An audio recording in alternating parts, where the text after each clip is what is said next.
Good morning, and welcome to the Global Energy Institute's latest installment of our Energy Innovate series, Cybersecurity in the Energy Sector. We have a packed program today, which is well timed to coincide with Cybersecurity Awareness Month. The energy sector has long been a target of hackers and cyber criminals, and this critical industry sector has treated the threat seriously to ensure that energy keeps flowing through our pipelines and across our transmission lines to power homes and businesses throughout the nation. There's no one solution to protecting against cyber attacks. Instead, there's a continuing imperative to remain vigilant in the face of evolving threats from nation states and those operating under their protection and in cloaks of secrecy. Our speakers today will discuss why it is so critical that the government and private sector work together to reduce vulnerabilities and maximize resilience of our critical energy infrastructure from cyber threats. First, we have a message from our sponsor, Siemens Energy, and then we will hear from Senator Angus King of Maine to kick off the program. If the one constant in life is change, shouldn't we all change for the better? Let's champion the energy transformation. Why can't global challenges become opportunities? Let's make our ideas a reality. What if an idea became a solution for millions? Let's transform our natural resources. Shouldn't reliable, affordable, and sustainable energy be for all? Let's see people as the catalysts of real change. Isn't it time we harnessed our collective energy? Let's galvanize change in our homes and offices and industries. Because shouldn't our technology serve us today and tomorrow? Let's energize society.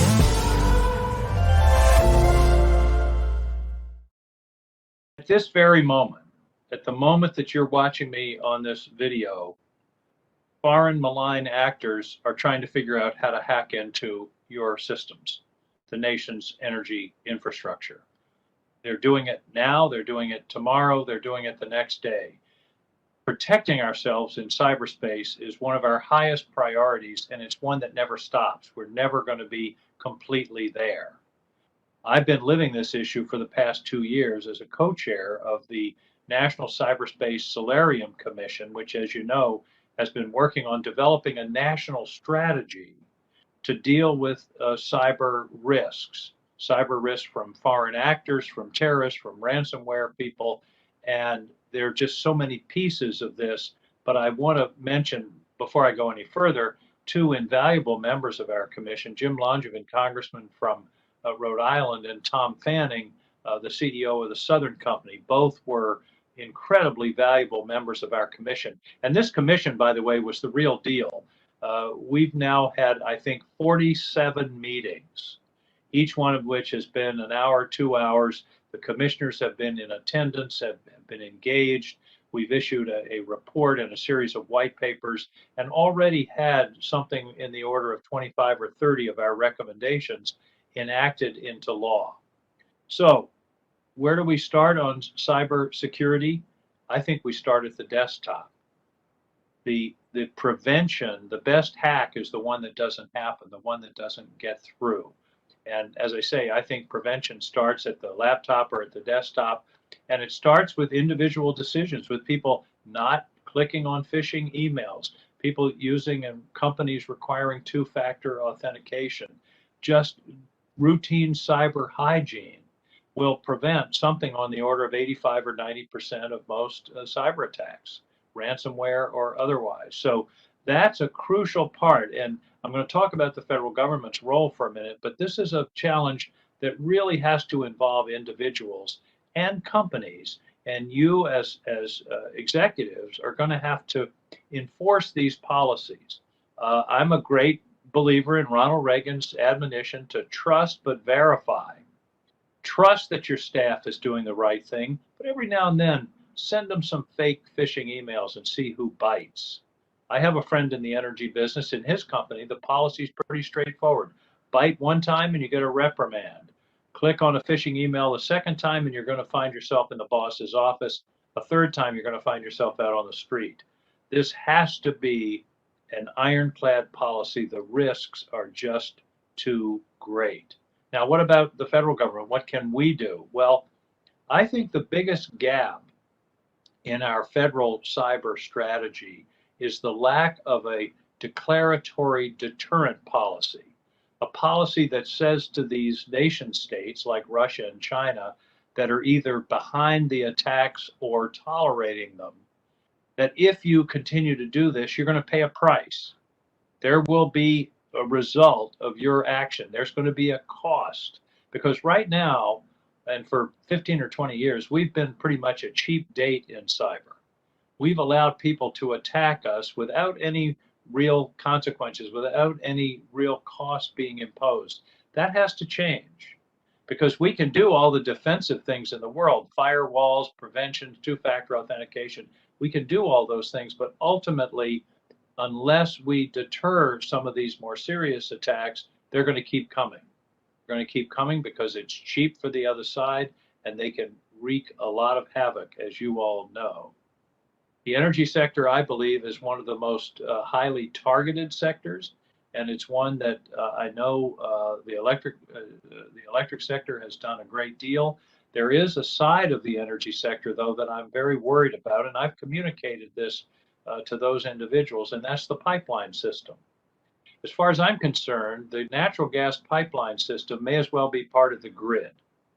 In New England, over 60% of our electricity comes from natural gas, and 100% of our natural gas comes through pipelines. So if the natural gas pipeline system is compromised, and we know that pipelines can be compromised, ask the people at Colonial Pipeline, if the natural gas pipe system is compromised, then the electric system is compromised. It's down. So I'm very, I guess I don't want to say excited isn't the right word. I'm very focused on improving the cybersecurity practices in the pipeline industry, and I know the industry's working on it. But I think there have to be national standards, just as there are for the electric grid, that apply to the pipelines, and there have to be testing, whether it's pen testing or whatever it is, to be sure that they're abiding by those standards, because the risk is just too high. So that's a quick outline. There are lots of other things I could mention. This has to be an international effort, by the way. We need the support of other countries around the world to help us establish what the standards should be and to enforce those penalties, whatever they turn out to be. A multilateral sanction is much more powerful than a unilateral sanction. We're talking about a Bureau of Cyber Statistics to keep track of these things. We're talking about reporting of incidents so we can all know what's going on in real time and the government can help. And let me end with this. I know it's not in the DNA of the private sector to look on the federal government as an ally or as a close partner. But this is a new kind of case where that has to be the orientation. The reason is pretty straightforward. A cyber attack can disable the country, but 85 or 90% of those of the target space in cyber is in the private sector. This isn't the traditional Army fights Army, Navy fights Navy.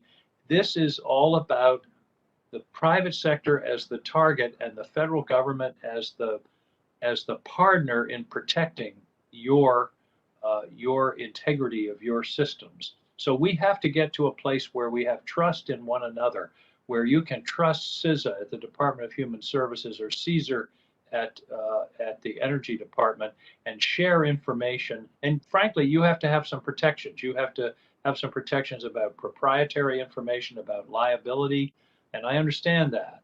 But we have to get to a place where there's a mutual sharing of information and mutual protections in order to secure our country and particularly your systems from these persistent and malicious attacks. So those are some general thoughts. I compliment you on getting together to talk about these issues. One of my favorite stories about Abraham Lincoln is that once he was asked what he would do if he had an hour to split a cord of wood. And his answer was, I'd spend the first 15 minutes sharpening my axe. And that means thinking. sharing information and gaining information. And that's just what you're doing right now. You're sharpening your axe. You're thinking and learning from one another. And that's what's so important about the conference that you're engaged in. So, again, I want to thank you for what you've done. There's plenty of work to do. Let us know at the commission. Tom Fanning, you all know, you can reach out to us through him. And we want to be responsive to these issues as they arise. And we're the sort of conduit for ideas, and then moving into the congressional process for either regulation or legislation. But we want to work with you to minimize. I don't think we're going to be able to eliminate, let's not kid each other, but to minimize both the frequency and the significance of these attacks on our country and on your systems. Again, thanks. Congratulations for having the foresight to get together. Look forward to working with you.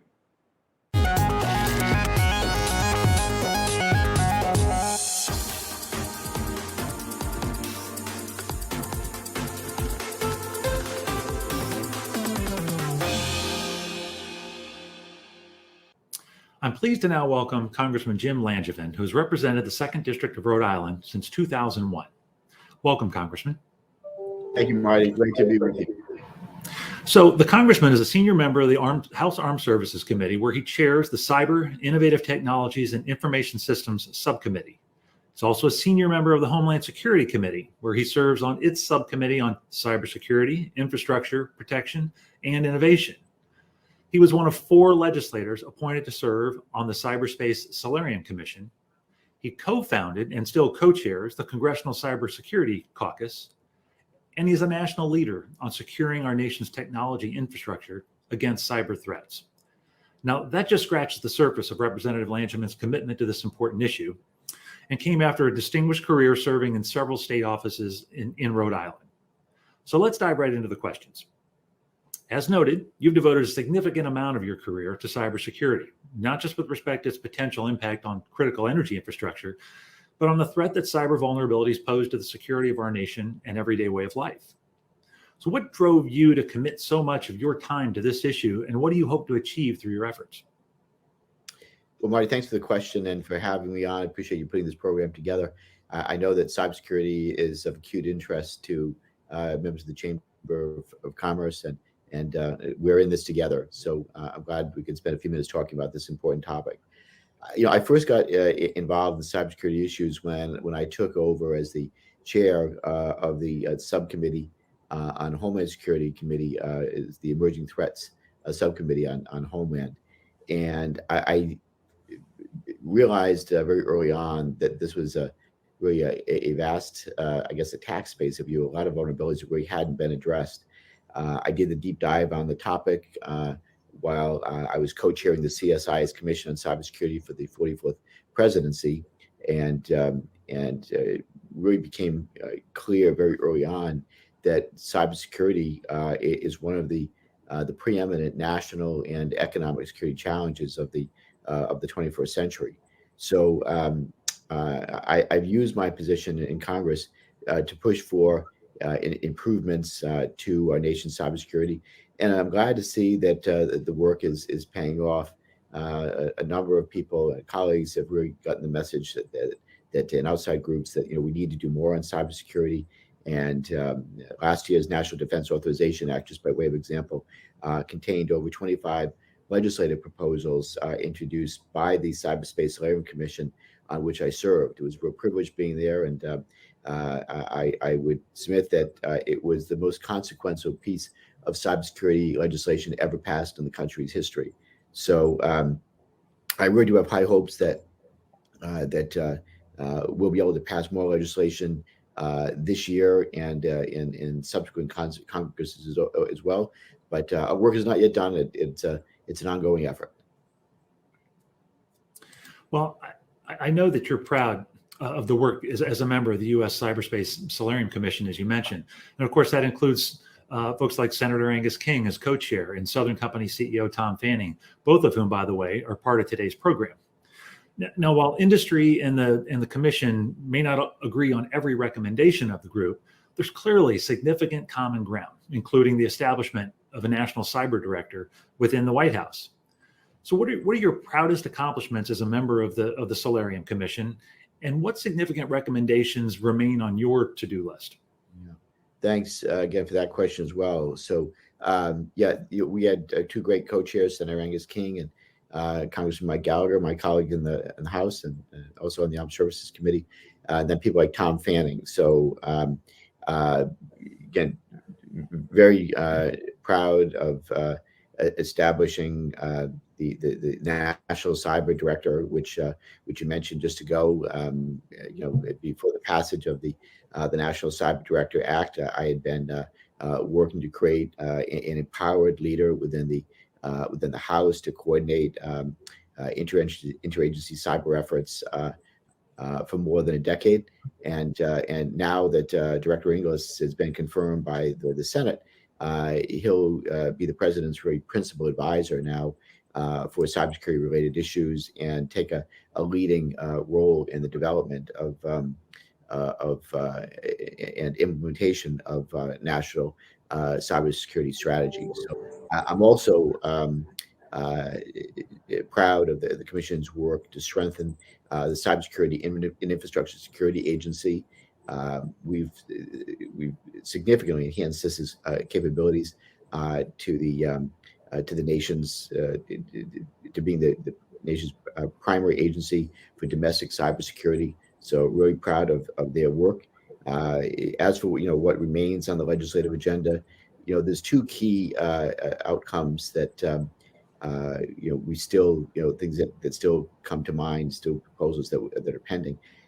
We need to pass the Cyber Diplomacy Act, which would create a bureau for international cyberspace policy in the State Department, led by an ambassador-ranked individual. With this new bureau, the State Department basically would have the necessary organization, the resources, and really the expertise to effectively push back against states that would really look to undermine international norms of responsible state behavior in cyberspace. And the Cyber Diplomacy Act has already passed the House, and I'm really eager to see my colleagues in the Senate take it up from there. So that is one of the things we're looking at for this Congress. Great. Well, sticking with the Solarium Commission for a moment, it did specifically propose legislation that would codify the Joint Cyber Planning Office at the Cybersecurity Infrastructure Security Agency, CISA. This legislation passed as part of last year's defense authorization bills, as I think you mentioned. Now, since then, Director Easterly stood up the Joint Cyber Defense Collaborative, and that collaborative appears somewhat similar in nature, but has an intent different than the original Solarium Commission recommendation. What's your assessment at this point on the work of the collaborative? Yeah, so it's a really good question. Basically, two things. The joint collaborative environment basically would facilitate information sharing and operational collaboration between the public and the private sector by making sure all parties can make sense of the data coming from different sources around the cyber ecosystem. This is a top priority, and I should have mentioned that as one of the things that still stands out to be done. Specifically, the JCE would be a cloud-based environment with a common tool set which public and private sector stakeholders could use collaboratively to analyze information about cyber threats, cybersecurity risks, and malware forensics. And JCE, by the way, passed the House just recently as part of the NDAA. So it's my hope that it will become law before the year is out. So getting to Director Easterly, the JCDC its overarching mission basically is to unify public and private cyber defense efforts. So I spoke recently with CISA Executive Assistant Director Eric Goldstein, and was really encouraged by the progress CISA is already making to achieve impactful collaboration through the JCDC with key private sector stakeholders. It will, however, take some time for JCDC and public-private cyber defense efforts to mature, which is to be expected, but it's moving in the right direction. And part of that requires better planning, and that's where the Joint Cyber Planning Office comes in, if you will. The JICPO, as I call it, is part of the future and part of the larger JCDC superstructure, together with the Integrated Cybersecurity Center. So another NDAA requirement from last year, it's a joint collaborative environment I mentioned earlier.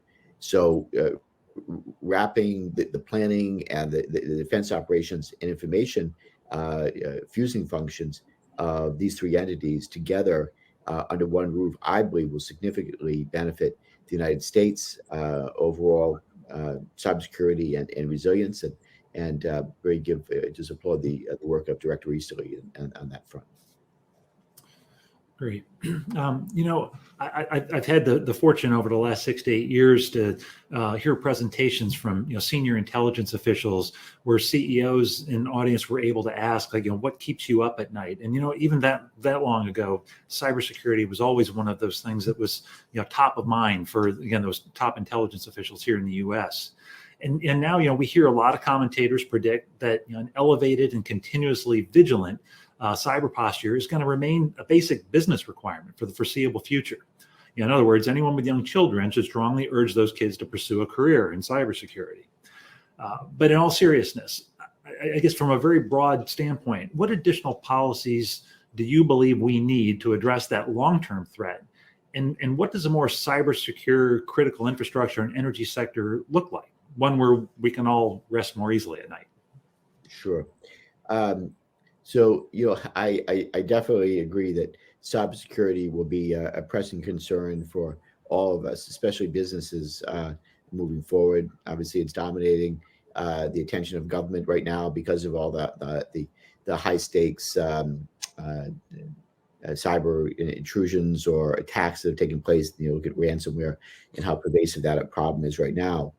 But I also don't think that we're ever going to be in a point where we're putting cybersecurity professionals out of business, because perfect cybersecurity is just something that's never going to achieve. I say there's never really one silver bullet. And right now, I describe it as, the aperture of cyber vulnerability has been wide open for a long time.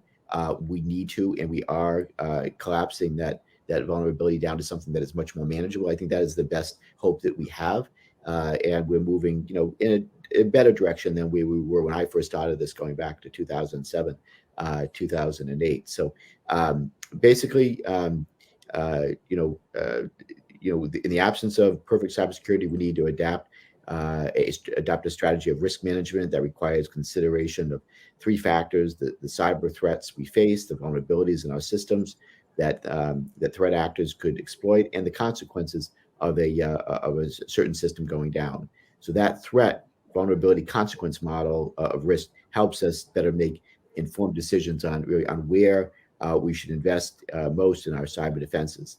And basically, in practice, assessing risk to critical infrastructure should be the dual responsibility in a lot of ways of CISA and the sector risk management agencies. And as a rough cut, the SRMAs are really best positioned to understand and address the consequences of cyber threat, whereas CISA should take the lead on vulnerability mitigation. So that, and then we also want to look at things like SICI, or the systemically important critical infrastructure. That's a big one where we look at the most vulnerable, most serious of our critical infrastructure, and we do everything we can to mitigate those vulnerabilities. That's why we want to codify and create a special relationship between those entities like Colonial Pipeline.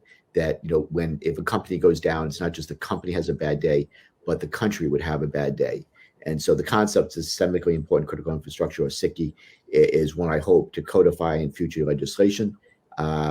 I envision SICI as a special relationship between the U.S. government and most critical of critical infrastructure entities. SICI entities would be subject to special cybersecurity requirements given their national importance, but they would also have a closer relationship with the government, have access to better intelligence to improve threat awareness and to ensure that they are ready for the threats that they face. This was a big priority, by the way, of Tom Fanning on the SLAM Commission. I applaud his contributions to developing this concept. So again, but it's a partnership between, again, a public-private partnership between government and private sector. Excellent. Well, Congressman, we know we have a lot of work ahead of us. We're optimistic about the progress that's being made, and we're really glad that we're going to be able to continue to work with you on this critical topic. So thank you again for joining us for today's program. Thank you. Great to be with you.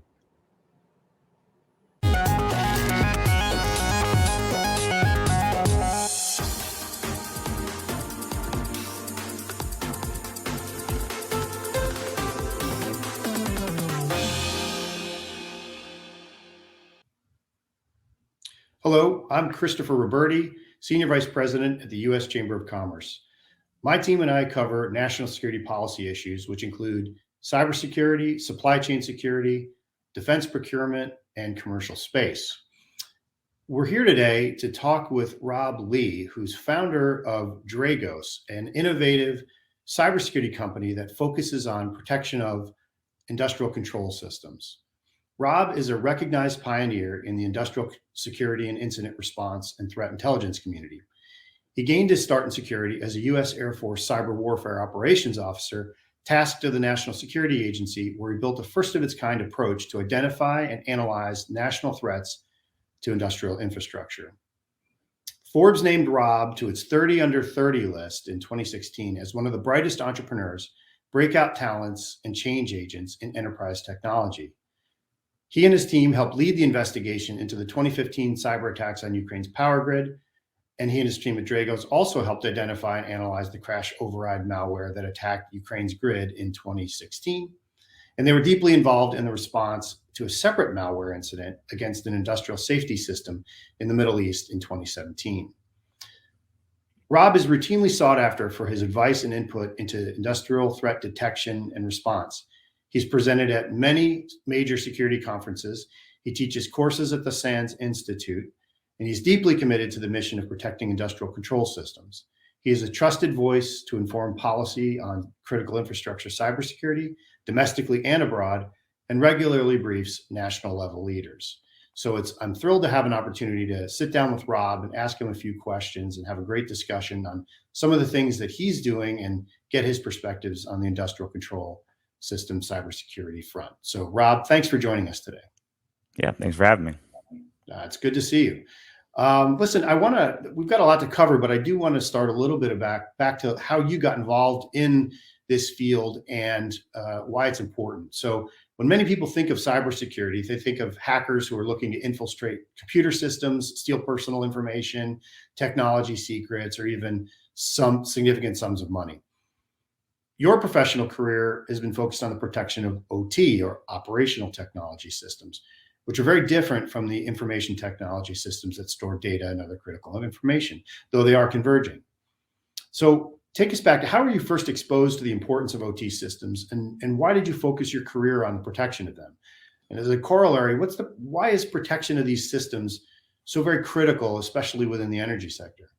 Sure. So I got to start on the Air Force side of the house, as you noted, and while the National Security Agency was really where I cut my teeth on the threats piece of it and understanding that there were state actors out there that meant people harm.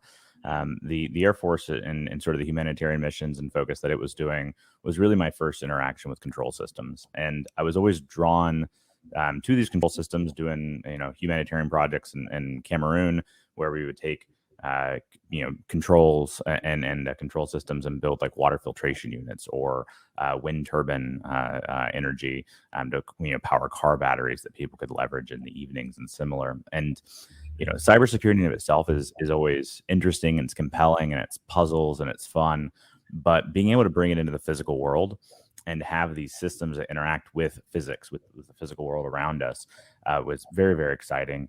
And the piece that I loved about them most was just their place in society. It wasn't about protecting data or credit cards, though that's obviously important.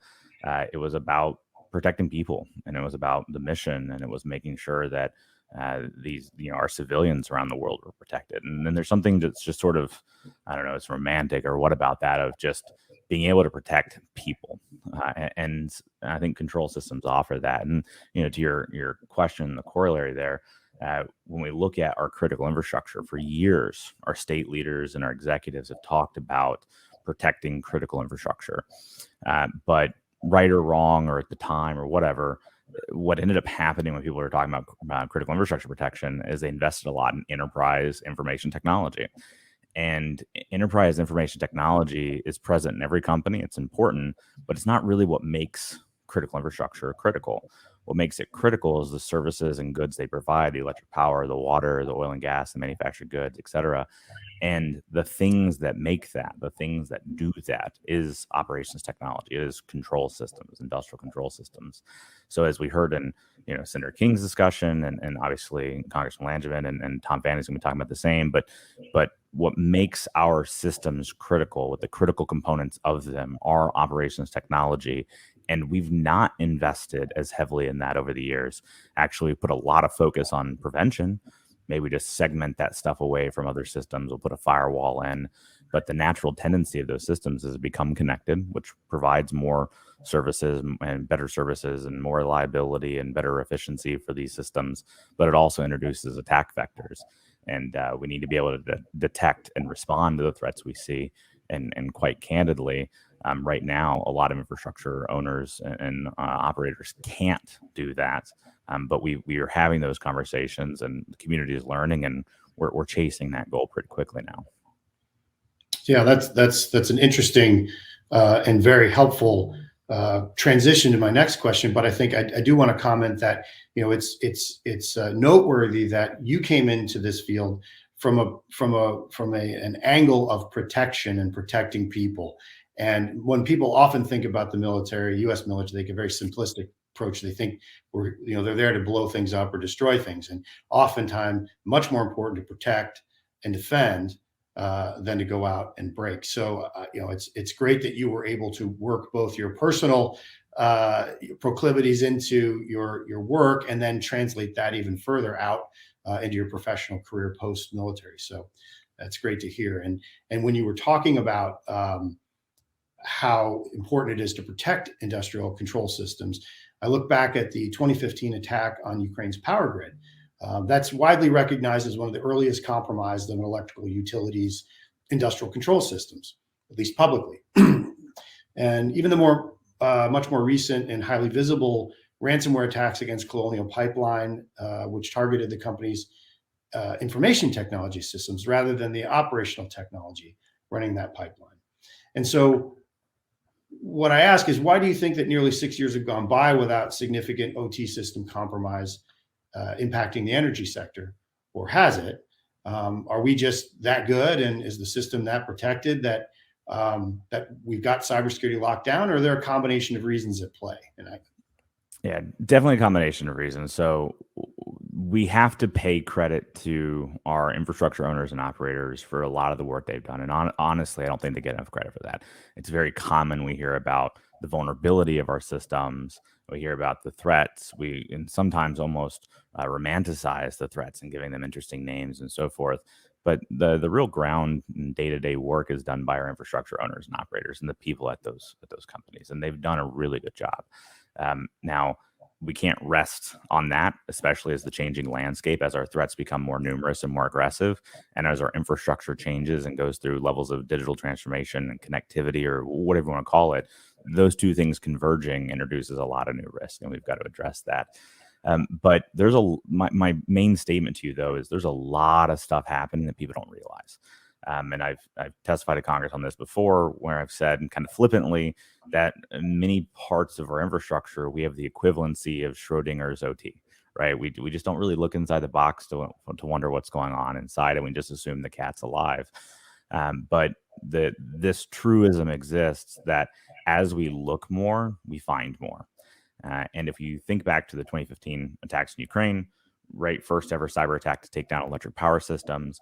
It was a big moment for a lot of people, and we looked at that. And there's a portion of the community, and luckily you're going to hear from Tom Fanning, and I would say he was a big influence on the electric community portion of our infrastructure that was proactive, that saw that, said we got to respond, we got to do something differently, and led that community to going and investing in the problem. There's other elements of our infrastructure community that looked at that and said, well, that's Ukraine, that's not us, we're fine, and it's not to be too flippant there, but if you're a CEO and you're dealing with a lot of other things, the idea of something on a foreign shore, and yeah, that's interesting. Like it can be understandable that you might not fully appreciate that situation. And what I thought was interesting about it is to get to the point where you can do the types of attacks that we're concerned with most, like taking down an electric power system, takes a lot of reconnaissance, takes a lot of front end work. By the time that you see, something bubbling up on the pond, there's been a lot of activity below the surface to get there. And I often tell people the threat is not as bad as you want to imagine. Like, let's not hype this out, but it's far worse than you realize. And so since 2015, we saw the attack in 2016 again that you noted, an actual scalable attack on electric systems. We saw the 2017 attack in the Saudi petrochemical facility, which was the first time ever a cyber attack explicitly targeted human life. The adversary was trying to kill people at that facility.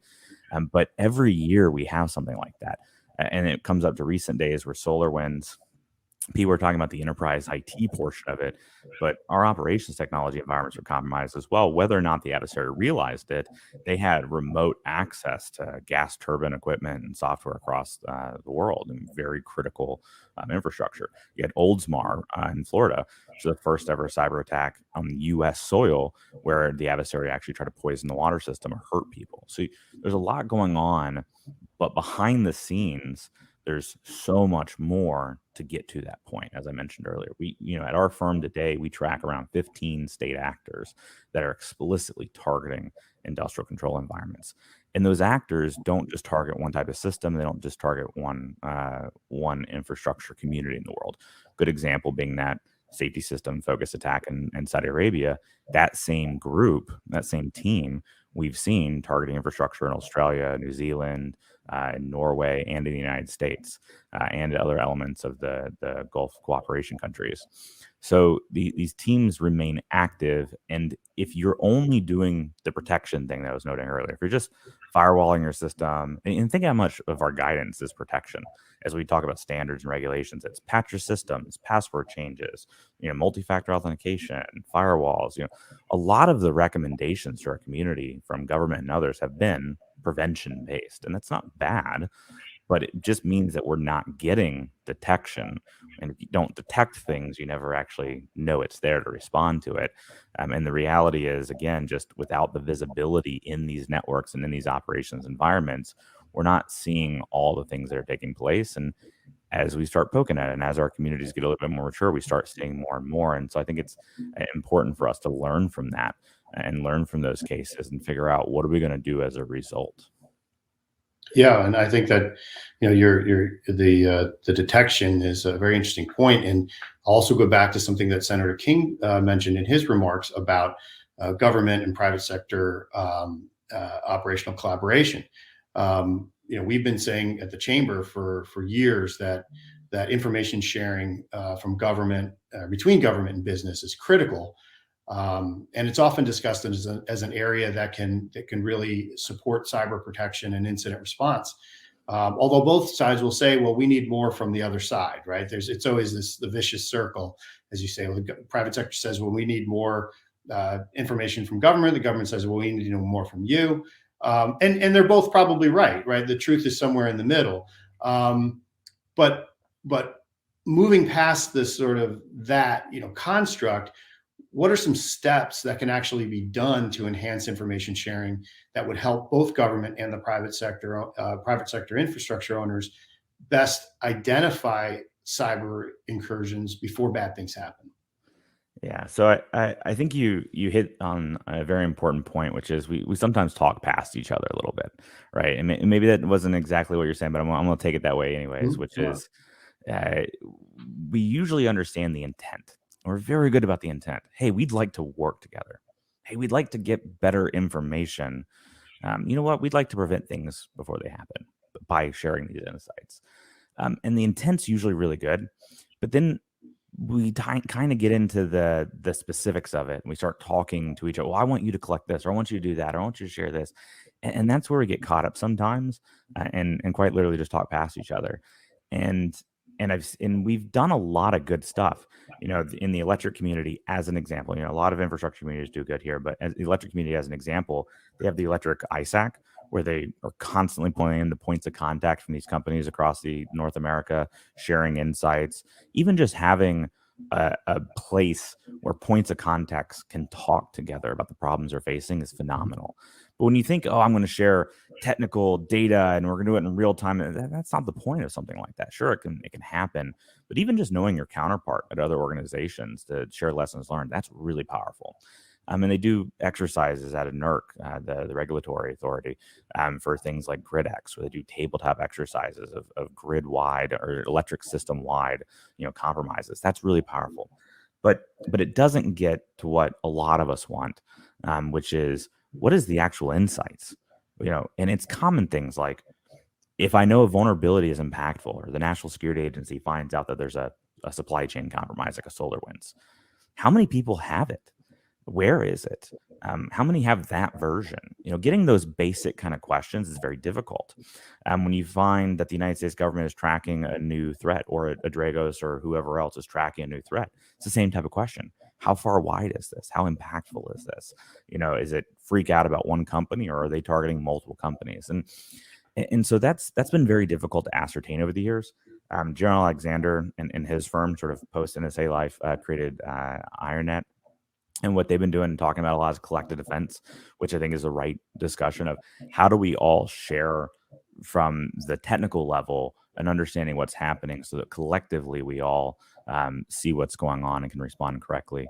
And we're starting to move the community in that direction. And the electric sector was one of the ones that has taken a big step in that direction.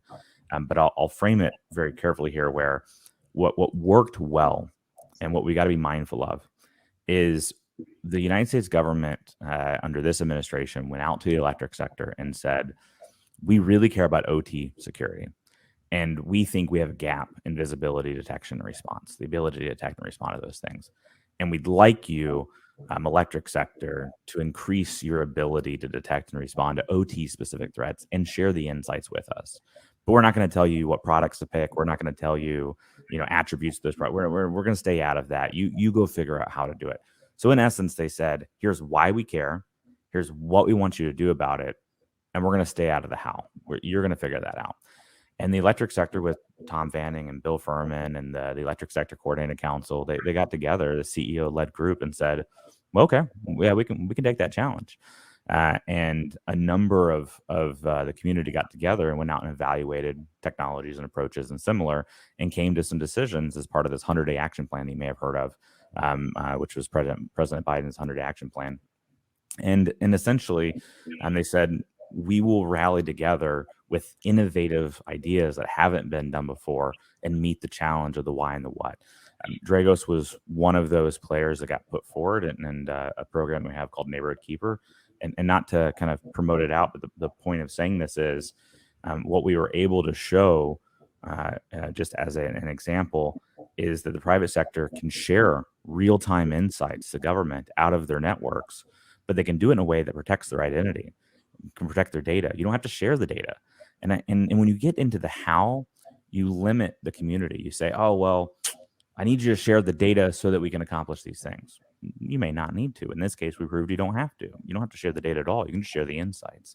So a long-winded way of saying, if you're prescriptive, if you are trying to determine the why, the what, and the how from the government, and the private sector is trying to determine the why and the what and the how, you're going to get talking past each other very quickly. But if the government is able to come out and say the why and the what, and the private sector sticks to the how, on, well, here's how we're going to pick that up and run with it, the best of both worlds come to bear, and you can accomplish a lot. And in a 100-day period, the electric sector showed that over 70% by meters in the United States, or 70% of the electric system, I was willing to step forward and say, let's go, let's do this. And that's nothing like that's ever been even remotely accomplished before. So I think that is an example of where we can do very, very well together. Yeah, and that's fascinating because it takes a book out of leadership, which is you don't need to tell people what they need to get done. You don't tell them how to do it. And I think that was an interesting example of a real world implementation of that in the industrial control system world. So look, we could talk, Rob, for another 2 hours, and I'll come and visit you again soon. Yeah. But thank you very much for your time. These were very interesting insights, and you really are, and you and your colleagues run a very innovative company. You're doing great things, and thanks again for joining us. And we look forward to continuing our engagement over time. Thank you.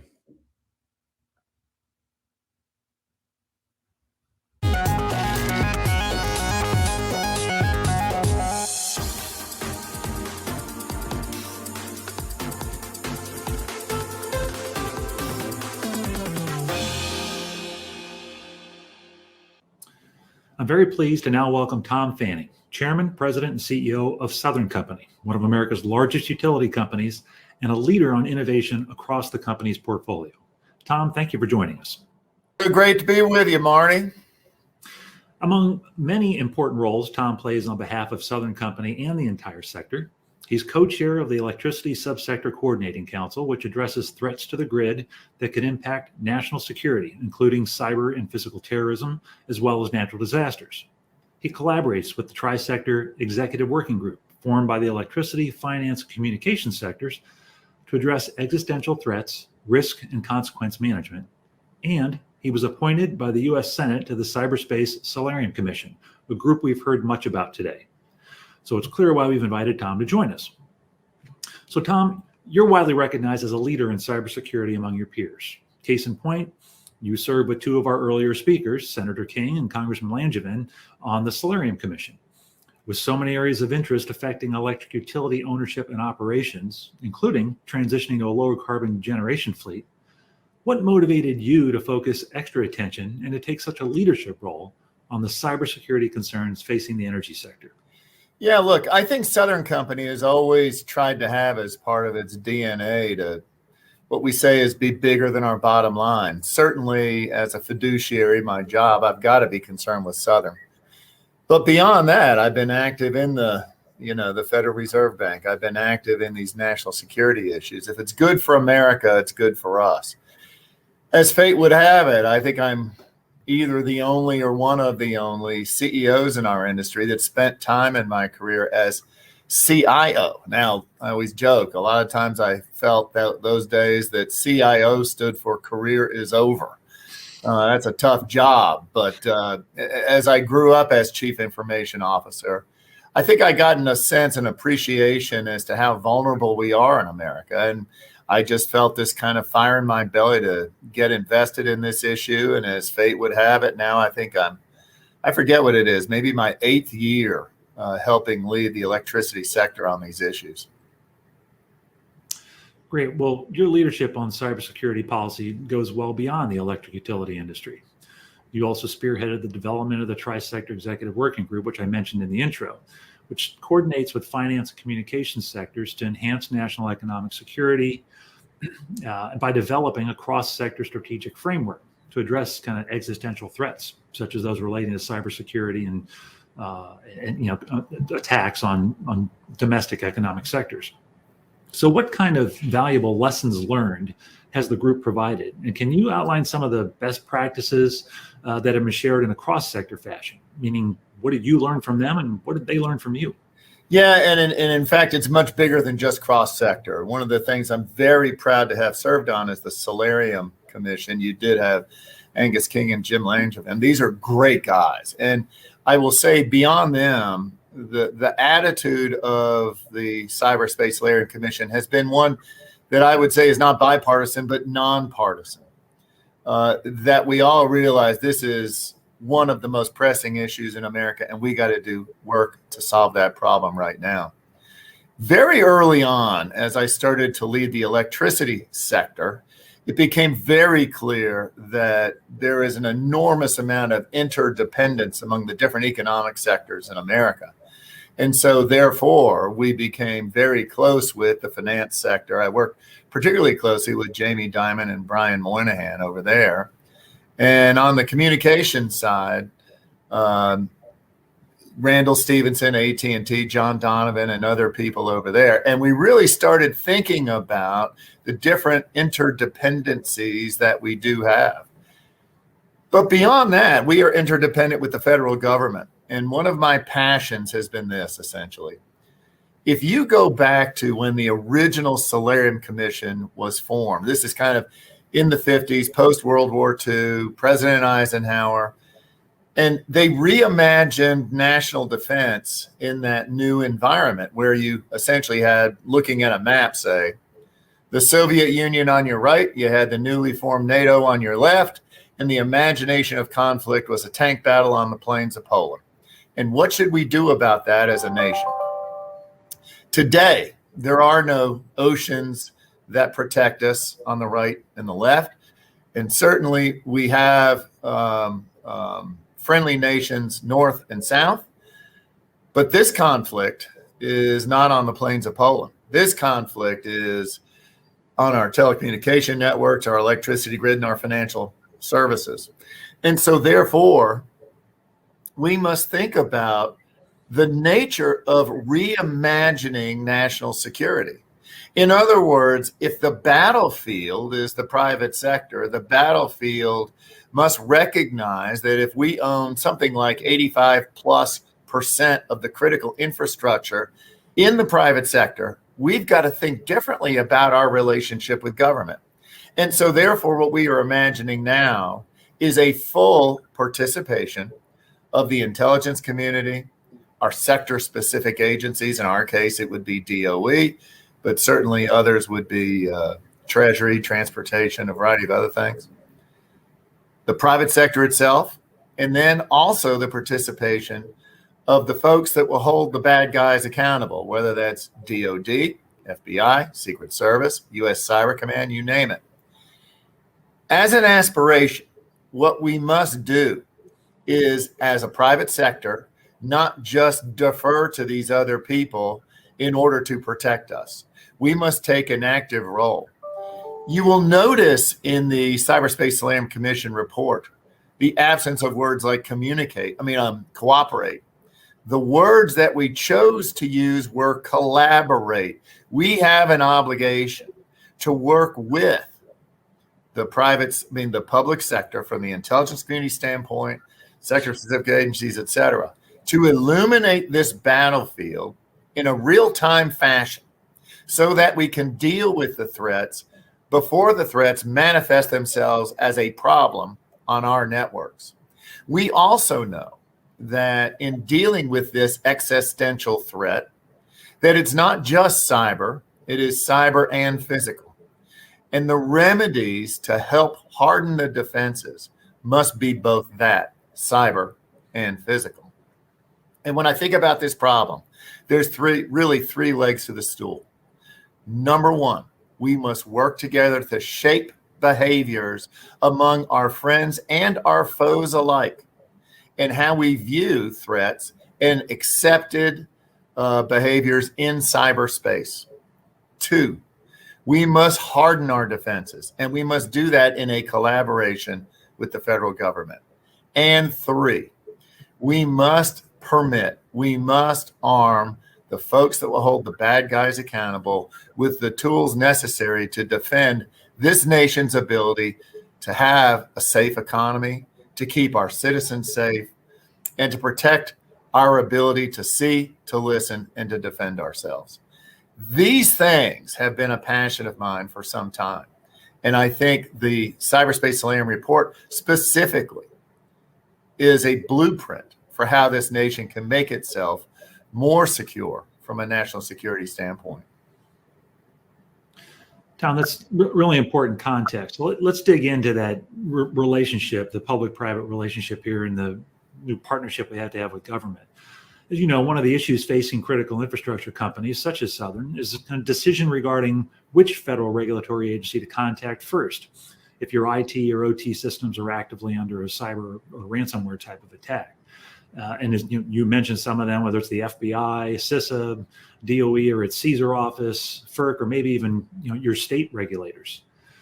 So in your mind, where should that first call be placed, and what additional guidance is going to be helpful to ensure that the operators of critical infrastructure can balance the need to provide that information while maintaining the integrity of their systems and their business operations? So, Marty, let me first start with the idea that I'm not particularly concerned. I know it's important, but I am not particularly concerned in this context with punks, thugs, and criminals.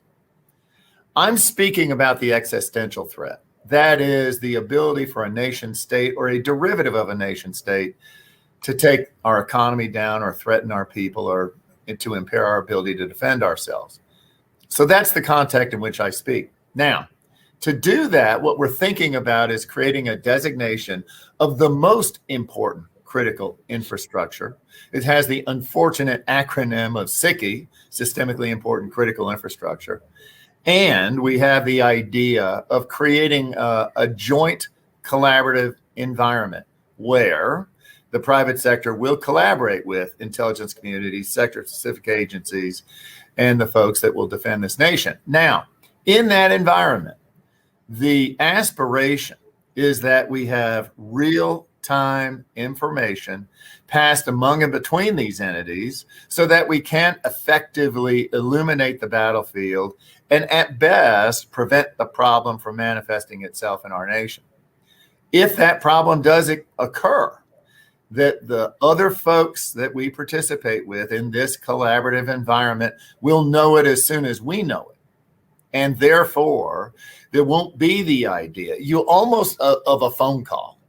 The idea of sharing becomes almost an old-fashioned concept. Mm-hmm. In this environment, we all should know virtually the same stuff at the same time.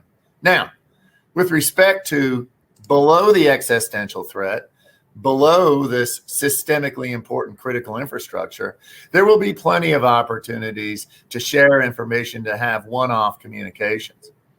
But the answer, it really lies in the problem with the question. Calling who I call, oh, is it the administration? Is it CISA? Is it my sector-specific agency? Is it my state? Is it my board? What do I do now? Those are questions that really got brought to bear in one of our GridX exercises. We go through attacks on the United States in a regular fashion. We actually drill it with all of our partners, including Department of Defense and everything else. And I can remember years ago, the question to the person representing the administration was, who are you going to call when this happens? And it wasn't clear. That's where we have to move from this idea of sharing to this idea of real-time collaboration among and between the government and the private sector.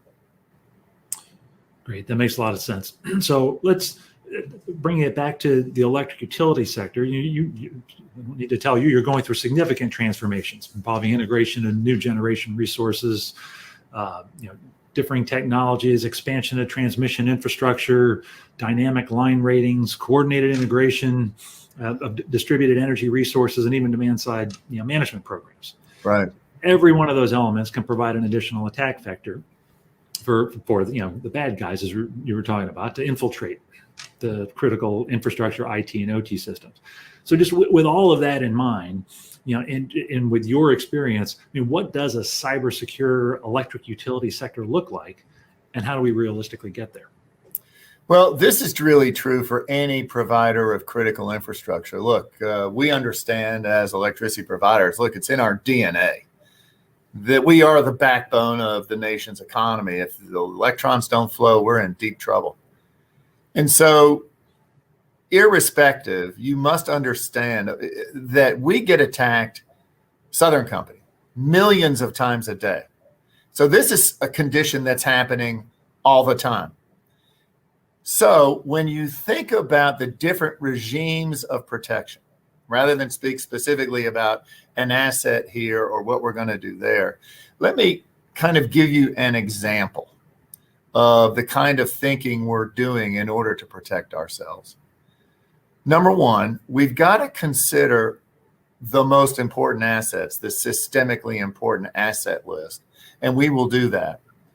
For example, Southern Company is big enough. I don't know, this is a little bit dated, but we're a little bit smaller than the nation of Australia in terms of energy production in the United States. We generally run the flow of electrons in the Southeast. That energy management system is particularly important to the nation. And so therefore, we do everything we can to harden that system, to separate it from the rest of our operations, and to do very special things to make sure that we have an effective collaboration with government there. Second, I think it would be obvious that we will want to have backup systems in real time in undisclosed locations that are really secure from even physical attacks. Third, we have provisions in place. We call it spare tire. You know, those ugly tires on your car that will get you from a blowout to a gas station. In the electricity sense, these are steps we can take. You may have instability in the grid, but still you will have the ability to keep the electrons flowing. You may have voltage swings. You may not want to run a power market off this, but at least these are things we could do to get us from a trouble spot to a spot that's more stable. The last idea is an idea we call MacGyver. You maybe remember that old TV show where we use the utmost of creativity in figuring out how to protect ourselves from this awful digital threat, this bad day in America. Well, back to the future. Let's think about how we ran the grid in the 1950s, say at the same time the Solarium Commission, the first one, got started. Back then, we didn't have an internet. We didn't have all this connection to the digital enterprise. And so one of the ideas we have in MacGyver is, can we unplug the ability to run our nation's grid as we did in the 50s and continue to support the nation's economy in that standpoint? So it involves a lot of training, a lot of creative thinking, and we have, I think, good plans in place to help support us during that bad day in America. That's fascinating. Well, Tom, I can't thank you enough for the insights you've provided here today and for joining us and being part of our Energy Innovates program. So again, thank you very much for being here. Yeah, Marty, always great to be with you. Good seeing you. Good to see you too.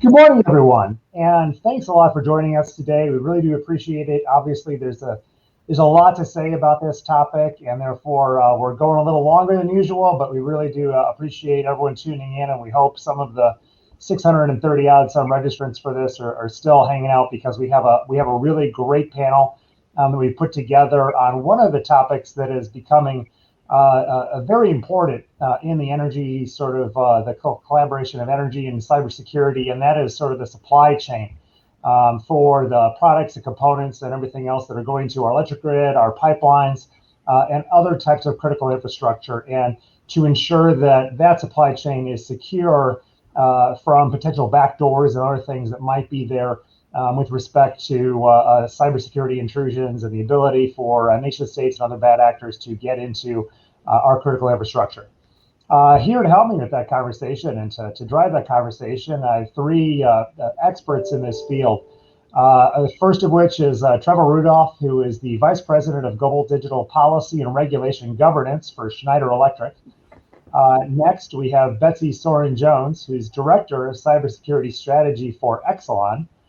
And last but not least, Jonathan Tubbs, Senior Director of Industrial Cyber and Digital Security at Siemens Energy. I'm just going to dive in and welcome you all to the panel here, and appreciate you taking part today. But I'm going to dive into the first question here, and we'll get the conversation started. Each of your organizations are likely to have somewhat different perspectives with respect to the now very emergent concern of cybersecurity risks to bulk power system supply chains.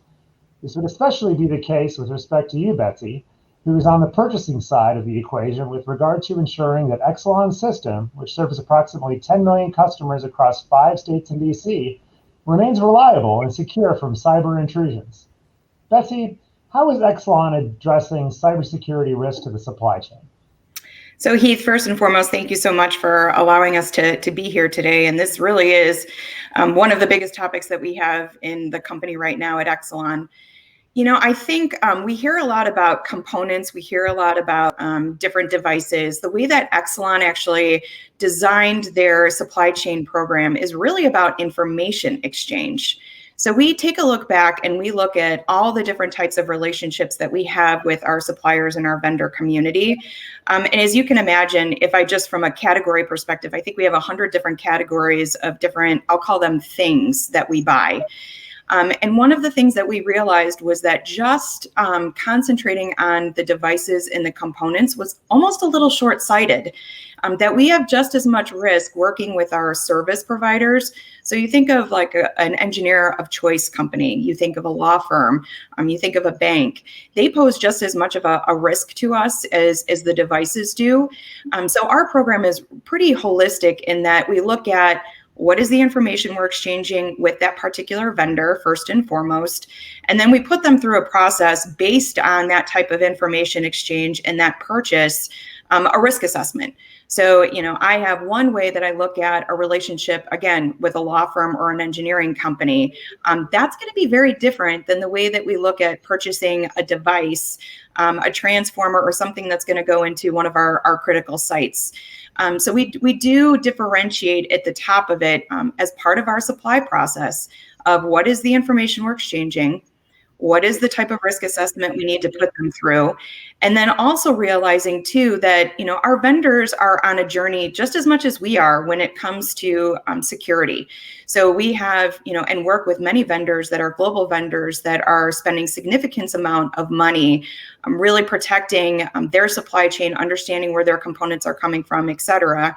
And then we also have a number of small and mid-sized vendors where this is really the first time they are taking part of this security conversation. They may not operate in a lot of other business verticals outside of the energy industry. So for many of them, this is the first time that they're being asked about, you know, items such as, does your corporation have antivirus software? How are you performing background checks? That is new to them. So I think the other part of our program is really understanding where our supply base is on that continuum and meeting them exactly where they are to help them not only help themselves, you know, from making sure that they are not attacked, going through ransomware, et cetera. But then from a component perspective, also understanding exactly where they're sourcing their items from and what type of risk that poses to us in the grid. Thank you, Betsy. That's a great answer. I mean, to sum it up, it really does take a village in the cyber world, and pretty much all hands on deck effort. Jonathan, over to you. Please let us know how Siemens Energy is addressing its supply chain cybersecurity risks. Yeah, absolutely. First and foremost, thanks for having me here today. I kind of want to follow on what Betsy said. Especially October of last year, CIP 13 supply chain management standards came out. And as an OEM, right, it kind of forced us to realign with our customer base. Which is just one aspect of supply chain management, right? Our customers are very concerned that we're delivering, authentic hardware, software, digital services, and they need proof points that there hasn't been any type of compromise or tampering in between. But as an OEM, it's much larger scale than that, right? We have to have internal programs to ensure base cybersecurity hygiene is happening within our development environments. So establishing secure software development life cycles and product development life cycles has been top of list for us. And then additionally, working with our vendors and sub-suppliers to establish the same type of procedures and controls. Specifically, we put together what we call our PSSO, our Product Solution Security Officer organization, where each one of our products or services has an individual who is responsible for the cybersecurity concept behind that solution or service. And it's like Betsy said, it's been a growing process, right? A lot of times once you kind of uncover the skeletons in the closet in order to fix them, right, it generates a lot more work. But what this has created is kind of an openness and transparency between Siemens Energy and our customers as we're establishing these secure supply chain delivery methods. No, and it definitely is a team effort, if you will, especially with respect to the supply chain manufacturers and, of course, their customers across the entire energy spectrum. Trevor, can you tell us how Schneider Electric approaches and minimizes cybersecurity risks to your supply chain? Yeah, thank you, Heath. First of all, it sounds like Betsy, Jonathan, and I have a lot of similar conversations inside of our respective organizations.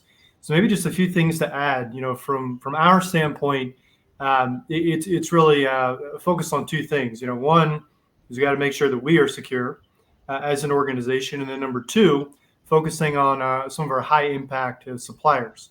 So looking at our own organization, we've got to ensure that every single thing that we build is grounded in the principles of the IEC 62443 suite of cybersecurity standards.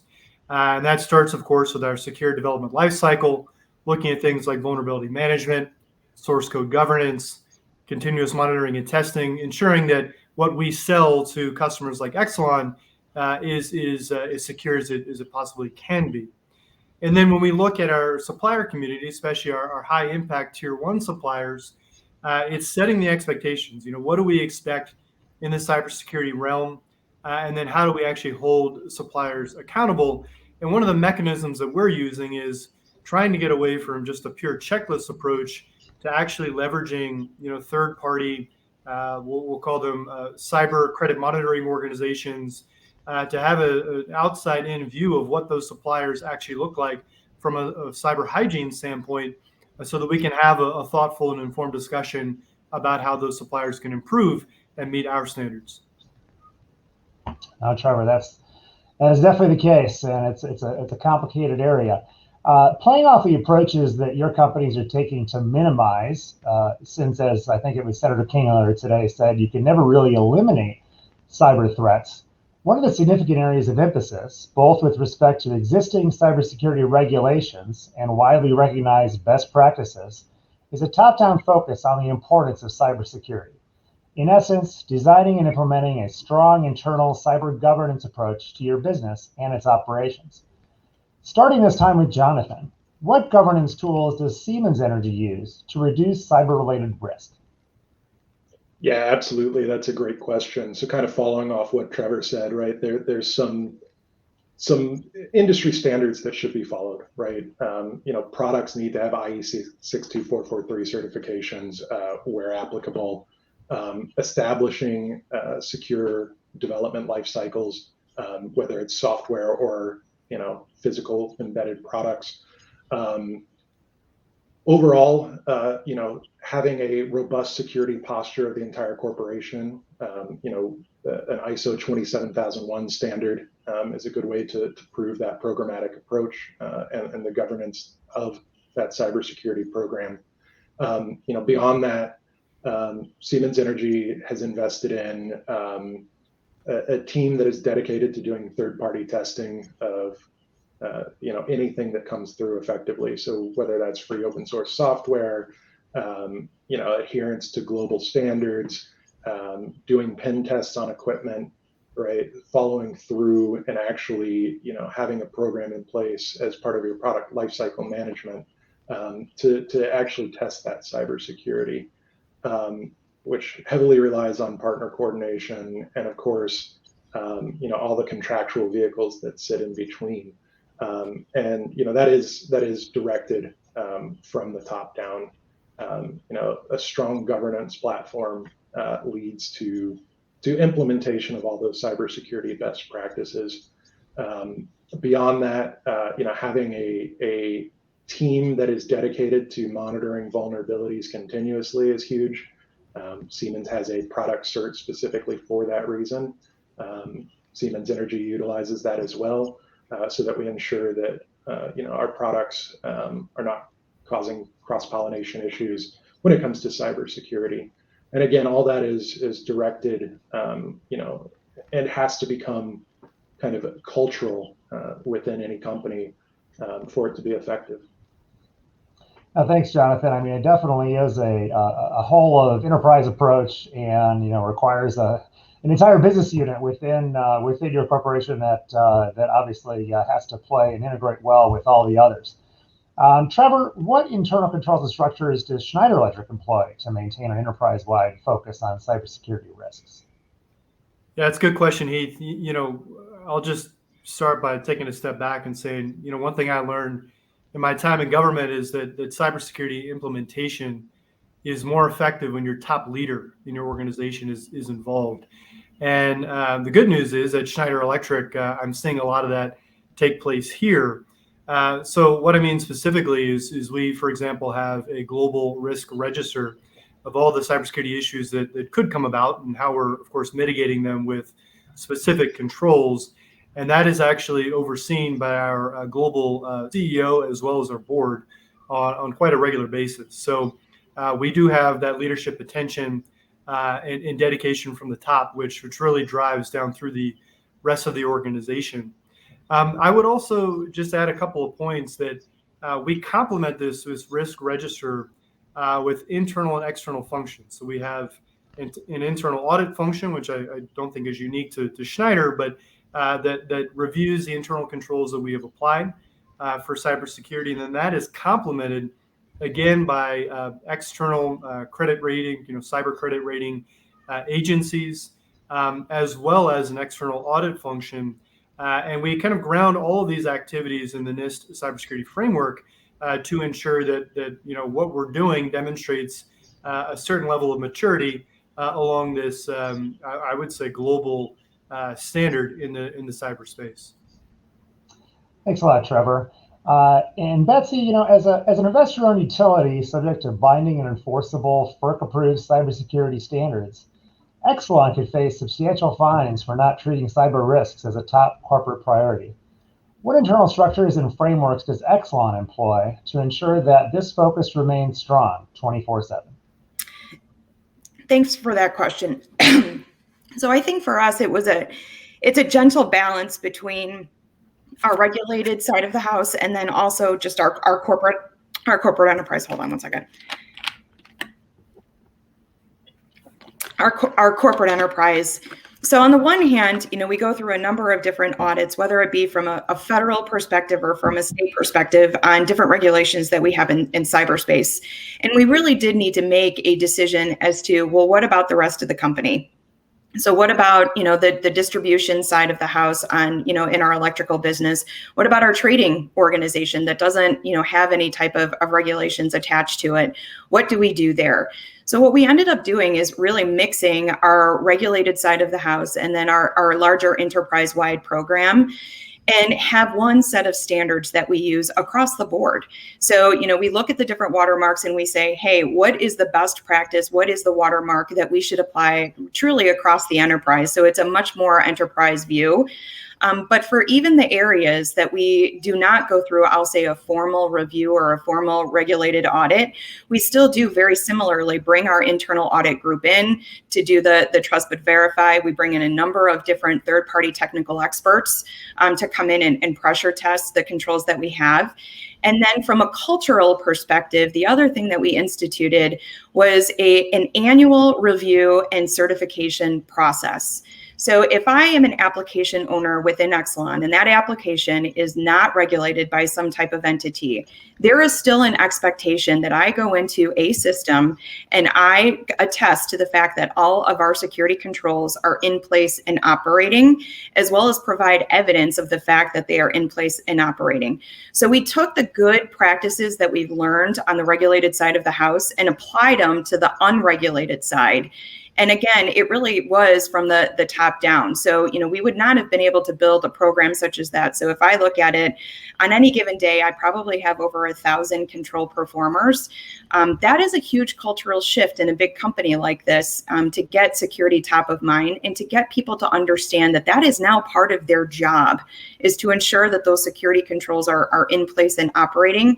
And that's only going to come from the top down. So very similarly, it is with the expectation of each of our different CEOs and COOs that those security postures are maintained and are at the top of mind in basically everything that we do. Thanks a lot, Betsy. In a prior life, I did work at an electric utility company, and I do remember that the days that the auditors were in town from NERC and others to undertake reliability audits and the like. Everybody was very, very serious on those days. I mean, that was about as serious as everybody got on the control room floor and otherwise, because of how serious the industry takes these issues. Sticking with you, Betsy, actually, and hopefully you have adequate supplies of water, because I think we all need water when we're talking a lot about cyber. You've dedicated significant effort to the development of a library, or a central repository, if you will, inclusive of data and specifications applicable to individual bulk power system components. As I understand it, this effort would enable both purchasers and manufacturers to streamline the risk assessment process. We've also heard that both EPRI and the Department of Energy's Cyber Testing for Resilient Industrial Control Systems program, or the CITRIX program, may also be interested in depositing information into this library. What progress has been made in making this effort a reality, and how do you envision this library functioning once fully commissioned? Yeah, great question. So if you take a step back and you think about what we've talked about thus far, so I'm going to pick on Schneider, and Schneider is often my example when I talk about the library. All of us are going to Schneider and we're going to Siemens, and we're basically asking the exact same questions about their devices, because what's unique to our industry is many of the suppliers and vendors that we have in this industry, we all use. So I'm using, Southern is purchasing from Siemens and from Schneider, et cetera. And we pretty much want to know a good set of the same information. So the other thing that was very interesting to us as IOUs, it started with the IOUs and now is really expanded across the industry, is there is a certain amount of information that is, I call it vanilla or basic information, that all of us are going to want to know about a Siemens or a Schneider device. And it doesn't seem to be a very cost-effective model for either the utility companies or the supply base to constantly exchange that information. I'll call it onesie-twosies. So for me to issue Siemens or Schneider a risk assessment, or from Southern to issue basically the same questions, et cetera. So the concept of the central library is really to think about it as an information exchange. What is the consistent information that all of us are going to want to understand and know to do business with a particular vendor, and then also about their specific devices? So that concept, we've really been floating at each of the different trade organizations and in the different, industry working groups. It's come with great support, both from the utility side of the house, the energy side of the house, as well as the supplier side, because it really is a model that is going to fast track the RFP or the supply process on both of our sides. So I'm not waiting for Schneider or Siemens to be answering our risk assessments. They are able to, get through the RFP process a little bit quicker, better, faster, cheaper on their end. So one, it was, do we have an appetite for this within the industry? Absolutely. I think that the other part of this too was, well, what exactly do we want? So, we have spent an incredible amount of time over the last, I would say, 3 to 4 months, really holding deep dive conversations with the energy customers, so on my side of the house, as well as the vendors, to say, how could this practically work? And pressure testing those concepts. We really are at a point now where, we're really ready to take the next step. And I would expect an announcement to come out within the next couple of weeks as to how we're going to, proceed with that process. But, I think that overall there is, just absolute great support on both sides. We all have to do it. We all have to understand the risk. And there's all a certain amount of information that's the same. So why not make this better for both sides of the house and really get this library up and off of the ground? So then to also comment on, really the DOE side of the house and the EPRI side of the house, I really do think that, it's a matter of if you build it, they will come. So if you have a structure like that, an information exchange structure like that, I think others are trying to understand the opportunities that brings to the industry. Again, on both sides, so are there new products that are being launched out of the supplier side of the house that you could put that information in the exchange and use it from, on my side, from almost like a Google functionality of, can I go in there and find a product, look at, what their risk rating is on it, look at how it complies with all of the different risk measures that we need to comply with from a regulatory perspective, and short cycle that trying to find the right vendor, to fit our needs and to get that RFP issued.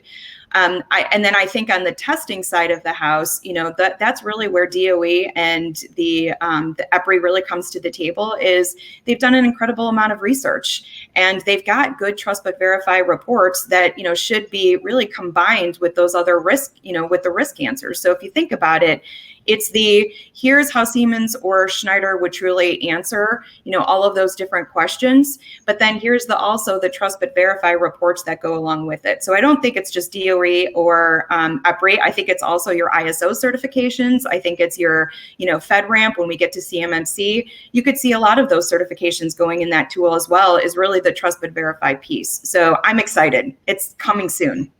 Betsy, your passion is quite obvious for this program, and it really is. It's a testament to you and all the work you put into it, that it really will possibly benefit the entire industry.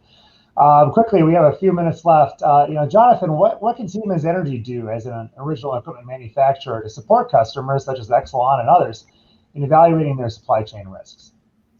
Well, I like Betsy's point about establishing some type of central repository. As the person who's been reviewing almost every risk questionnaire over the last couple of years, what I found is it can be a bit of a double-edged sword. Customers have a perception about what makes something secure, and the details are important, especially when you're piecing, control systems together, and the way you configure them ultimately can determine what type of impact it can have on your business. Now, that said, there are many typical configurations, and we have stock responses ready to go. We've also seen a spread of customers who are using different risk collection metrics. Some of them are very focused on the business side. Some of them are very focused on the controls and the operations side. Some of them are very focused on the service side, and that's all just dependent on the type of customer. So what we found is the best way to approach that is largely just very tailored. Putting our experts in front of the customer so that we can answer the questions in real time as we're going through their risk registers to ensure that their needs are being met. To add to that, as that process goes on, obviously it gives our experts a quick view of what the customer's needs are. So in some cases, it really shortens a develop or delivery cycle just by the virtue of having both the customer and the experts from both sides in front of each other having that conversation. No, that's great. Thanks a lot for that, Jonathan. And wrapping up with Trevor quickly, we have about a minute. Sorry about that. I referenced earlier the Citrix program. Schneider Electric was one of the first manufacturers to sign a formal agreement to participate with DOE in that effort. How has that partnership played out with you all, and would you view that as a model to build upon to further reduce supply chain risks? Yeah, Heath, I'll be brief. I mean, it's absolutely a model that we can build upon. The partnership's been wonderful for us. We've enjoyed working with Department of Energy and INL on testing specific products that are deployed in the grid. It's helped us build trust throughout the community. I would say, some of the key questions for the Department of Energy going forward, though, are how do you scale a program like this that is very heavy, it's very expensive. It's not immediately intuitive how we scale such a program. And then how do we accelerate the testing itself so that utilities like Exelon can actually get the resulting information and then make decisions based upon that information. I think those are the key questions for us, but it's certainly a great start. and a program we look forward to participating in for a long time to come. Thanks a lot, Trevor. It's certainly there's definitely a lot of job security in this area right now, and we really do appreciate all the hard work that you all are putting into this, and your companies as well. Thank everyone for joining us, and I'm going to now pitch it back to Marty to close it out.